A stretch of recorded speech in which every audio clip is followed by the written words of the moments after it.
She became a doctor. She graduated at the university, but during the 90s, we were living very bad times in our country, after the crash of the communist countries of Eastern Europe.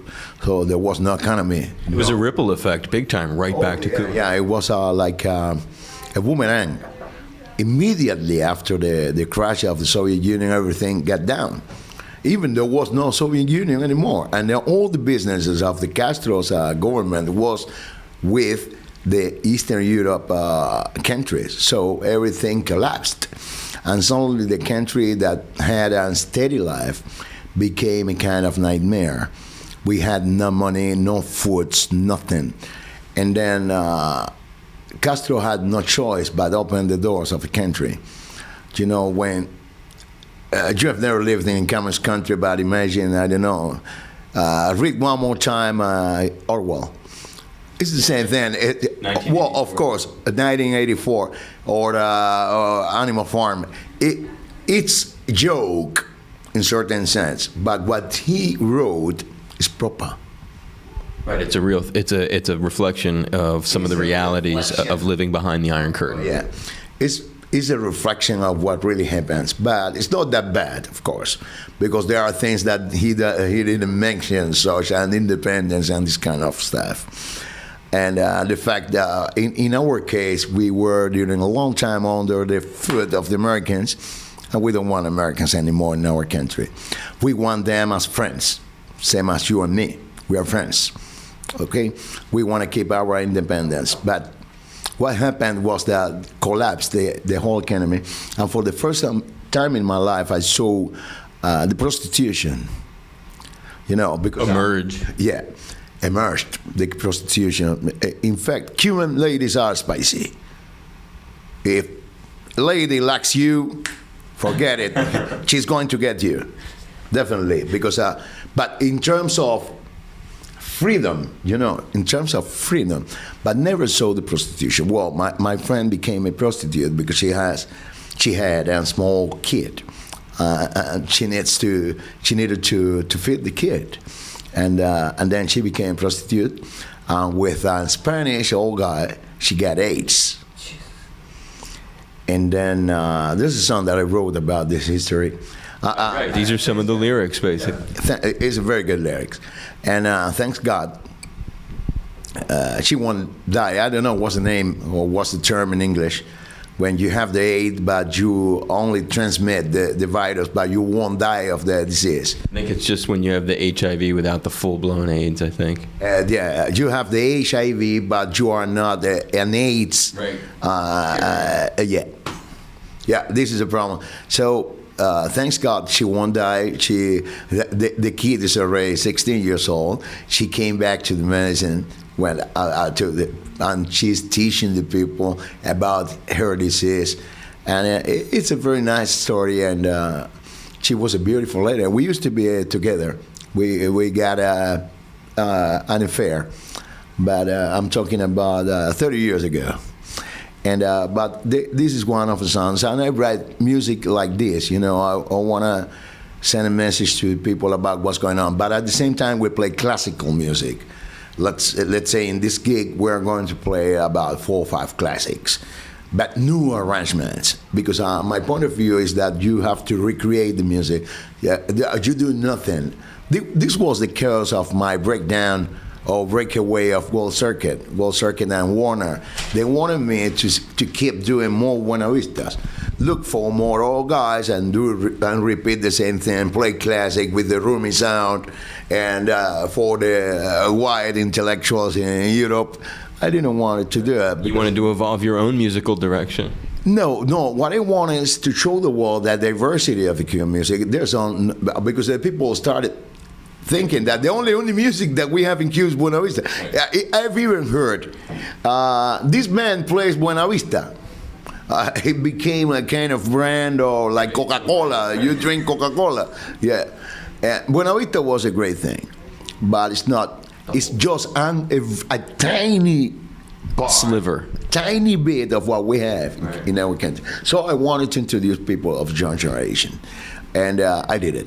And then I broke away, and then I started my own I started working on my own. I've done it good. I'm very happy. I perform a lot. I was about 3 years retired because I wanted to bring my daughters to Mexico in order to study. You know, I was trying to find out at Russian university. I think that Russia is the country of the... To get the classical training, right? Symphonic music is Russian, definitely. Best directors, best musicians, everything is the best there. But unfortunately, we get a Russian university in Mexico City. That's why we are there. When we finish, I don't know, but whatever my family is, my land is my motherland. My motherland is home, basically. And if they go to St. Petersburg, I'm going there. If they go back to Cuba, I'll go there. I prefer to go back to Cuba because the only country of the world where I felt really good is my own country. I've been several countries of the world. I've been all around the world.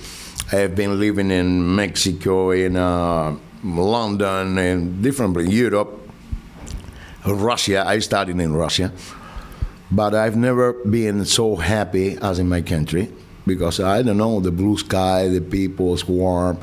I don't know. You know, there's something that there's a link. There's a bounding. Know what I mean? No, I totally do.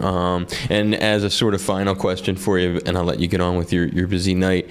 When we talked a little bit about this before, and you've mentioned some of it now, the change in having Fidel Castro turn things over to his brother Raul, it in your eyes is not just a paper move. Is there some movement and some change that's occurring? And if you could, what do you see as like a forecast for the time ahead? Is it going to become more open? Is it finally getting to that good place? Well, they want to keep the power, you know, because our politicians always want to keep the power. But they realize that the only way that they can keep the power is to change the economy and to change the country, because there's no way that you can have an economy supported by the government. We don't pay taxes. You know, for me it was amazing, and it was like a joke. The lobby work done by certain Cuban American politicians. They call themselves Cuban Americans. They are more Americans than Cubans. And you know, they were saying, well, Cuban musicians are bringing money to Castro in order to support the dictatorship. There's no way, man. First, they know that we never paid taxes in our life. So it means that for a Cuban to pay tax is that the government is stealing their money. Right. So you'll never find someone trying to give the money to the government in order to support the dictatorship. And there was this lady, Eliana Ross, and the other guy who, by the way, is a family, belongs to the Castro family. His name is Diaz-Balart. He is a senator, or he works in the Congress or whatever.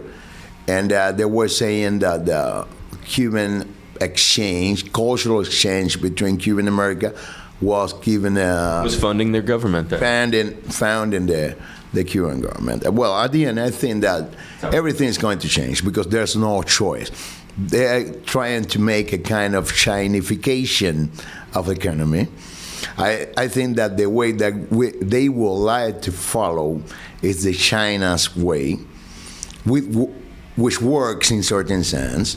But at the end, when you open the economy, then you need to make political changes, because economy is the foundation of the society. It doesn't matter, because for you as a person, it doesn't matter if Obama is the president or Bush or whoever. Meanwhile, you have a couple of bucks in the pocket, right, in order to support your family. This is the most important thing. And with the government acting as your dad, and that does not give you the opportunity to open, to develop your potential, to develop yourself, you are in a very bad position. They know it, and they know that the only way that they do have to keep the power, because this is the interest of all the politicians of the world, is to open the economy. Change the model.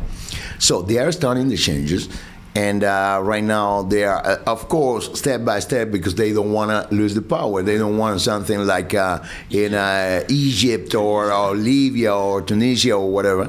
They are going to do it step by step. And I think that this is a proper way, because we cannot change suddenly, because it's going to become a new Russia. Remember that we do have one of the most important political policies of the world. When you said that, CIA is better than CIA, because CIA never could kill Castro, never, because of the Castro's security.